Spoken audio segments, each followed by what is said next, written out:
মনোযোগ দিয়ে শুনুন, যাদের যুদ্ধে সামিল হওয়ার এবং তরবারি নেবার ইচ্ছে আছে তারা তরবারি গ্রহণ করুন। আমার মতে তিনি সময় একজন ঘনিয়ে সেরা এসেছে। সেনাপতি। হ্যাঁ, তার মানে সত্যি একটা যুদ্ধ আসতে চলেছে। শত্রুদের পরিচয় আমাদের জানা আছে। আব্রাহা আমাদের বাহিনীকে হারিয়ে আমাদের শেষ করে দিতে চায়।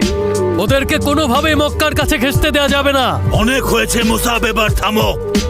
তোমাকে তো আমি বলেছিলাম আমি কোনো রক্তপাত চাই না।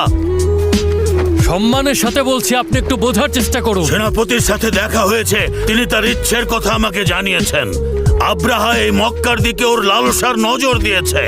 মক্কাকে ধ্বংস করে ও সবাইকে ওর আনুগত্য স্বীকার করাতে চাইছে। নেতা আব্দুল মুত্তালিব, যিনি আমাদের সম্মানিত একজন নেতা।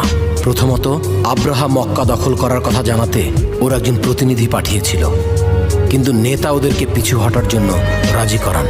আমরা ওদের কাছে মাথা নত করব না। দুর্ভাগ্যবশত ওদের বাহিনী সংখ্যা আমাদের ধারণার চেয়েও বহুগুণ বেশি। এই মুহূর্তে আমাদের সামনে দুটো রাস্তাই খোলা আছে, তাই ভেবে চিন্তে এগোতে হবে। এই শহরকে ওদের কাছে সমর্পণ করে ওদের প্রতি আনুগত্য নির্দ্বিধায় স্বীকার করে নিতে পারি। সমর্পণ করব? দাঁড়াও, তাকে শেষ করতে দাও। তোমরা নিশ্চয়ই সবাই কোনো উপায় অন্য আছে। কোথাও গিয়ে আশ্রয় নাও। মক্কাবাসীর নিরাপত্তার কথা একটু ভেবে দেখো। পরিস্থিতি খুবই শোচনীয়, কিন্তু এখনই হাল ছেড়ে দিলে চলবে না।